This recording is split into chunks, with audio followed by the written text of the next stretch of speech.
orang kalau sudah puasa, jangankan untuk makan, kumur-kumur pun dia takut. Bolak-balik jamaah nanya ke saya, Ustaz, kalau sedang puasa kumur-kumur boleh apa enggak?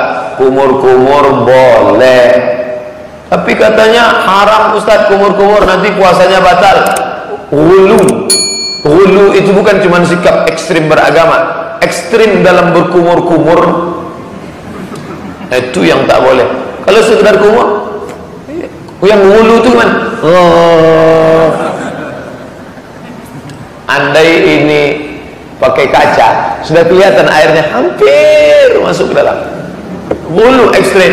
Makanya banyak kita lihat orang masuk kamar mandi, lalu kemudian dia tempat wudhu, dia ambil, hidupkan keran, ambil air, masuk. Sekali dia masukkan air ke mulut, tapi meludahnya sampai mungkin 5 kali. Kenapa penting ludah sampai 5 kali? Sekali aja kan habis.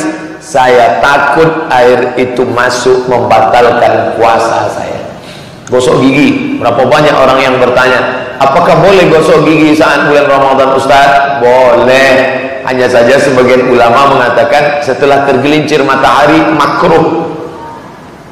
Jam 12, jam 1, jam 3, jam 4 itu makruh. Kenapa? Karena saat itu dia dalam keadaan amat sangat haus, kering. Banyak orang yang lesu, lemah, letoy, loyo. Setelah gosok gigi segar. Maka dia khawatir puasanya batal.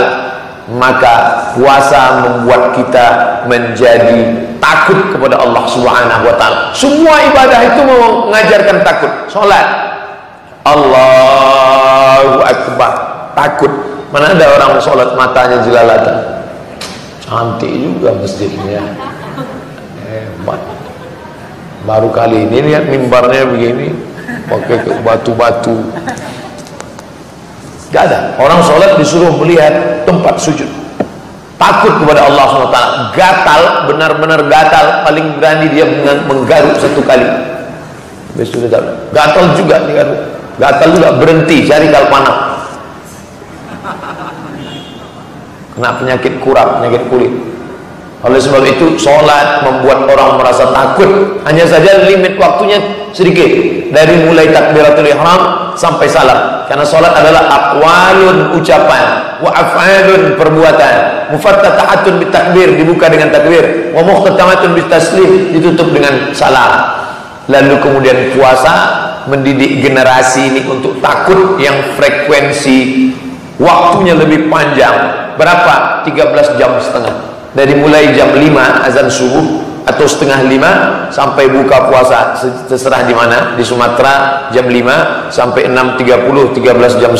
Di sini pun di Pulau Jawa lebih kurang begitu juga. Andai dia setengah 5, nanti pukul 6, 13,5 jam. Selama 13,5 jam itu takut ngelihat sembarangan, puasa saya rusak. Takut berkata yang tidak benar, puasa saya rusak. Idza qulta li sahibika ansit, kalau kau katakan kepada saudaramu ketika khatib sedang naik khutbah Jumat, tiba-tiba engkau katakan kepada teman di sebelahmu, diam, faqad larauta, engkau sudah melakukan perbuatan lara. Wa man lara fala jum'atalah, siapa yang melakukan perbuatan lara tiada Jumat baginya. Bagi orang yang sedang sholat Jumat, singkat pendek, khutbah Jumat paling lama 30 menit selesai, tapi tetap dia takut ada yang lebih panjang. Apa itu? Idza syatamahu ahadun, engkau sedang puasa, tiba-tiba ada seseorang mengajak kamu kelahi, au qatalahu, atau ngajak engkau berperang, mengajak engkau berkelahi, mengeluarkan kata-kata, faliyaqul, hendaklah engkau mengatakan inni shaim, inni shaim. Katakan 2 kali, inni shaim, inni shaim. Bukan aku tidak sanggup melawan ente, saya bukannya nggak sanggup berantam, saya bukannya nggak sanggup ngebalas, tapi inni shaim, aku sedang puasa. Inni shaim, aku sedang puasa. Sekarang sedang puasa. Tunggu ntar habis buka kalau mau tahu. Ditanamkan rasa takut kepada Allah Subhanahu wa taala. Krisis bangsa kita saat ini bukan krisis ekonomi. Kita bukan krisis politik, kita adalah krisis rasa takut. Seandainya pedagang-pedagang di pasar itu takut, maka tidak akan ada kecurangan timbangan. Hari ini apa yang terjadi? Semua timbangan curang. 10 A sampai di rumah timbang 9,5 ons. Dia makan haram. Kalau dia jual beras 9,5 ons, 9,5 ons, hari itu yang belanja ada 10 orang, maka dia sudah curang setengah kilo. Bayangkan 1 tahun dia sudah makan harta uang haram kemana? Krisis ekonomi berawal dari krisis riba, karena orang tidak lagi takut makan riba. Takut. Kenapa macet total? Macet karena jalan kecil. Tidak akan macet kalau kendaraan sedikit. Kenapa kendaraan banyak? Karena orang tidak takut lagi mengambil riba. Bayar DP sedekian, lalu kemudian riba. Yamhaqullahu riba wa yurbis sadaqat. Allah akan mengecam, menghancurkan riba dan menumbuhkan sedekah. Katanya orang yang riba itu hancur. Kenapa mestinya hebat? Kenapa hebat? Dia sudah menghancurkan sendi-sendi yang lain. Perekonomian umat hancur. Anak-anak muda yang mau berkarir tidak lagi dapat dana segar dari orang-orang kaya, karena orang kaya menumpuk uangnya di bank konvensional, lalu setiap bulan dia mau hasil untung.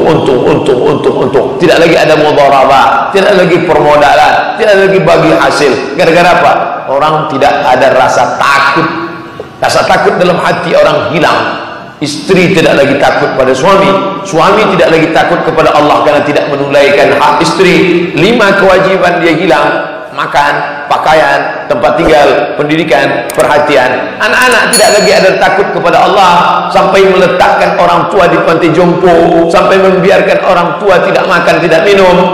Paling dahsyatnya lagi, menuntut orang tua hanya gara-gara menebang sebatang pohon kayu yang diameternya kecil luar biasa, tapi sudah dituntut ke pengadilan. Orang tidak lagi ada rasa takut. Maka generasi terbaik dididik dengan puasa menanamkan rasa takut kepada Allah Subhanahu wa ta'ala.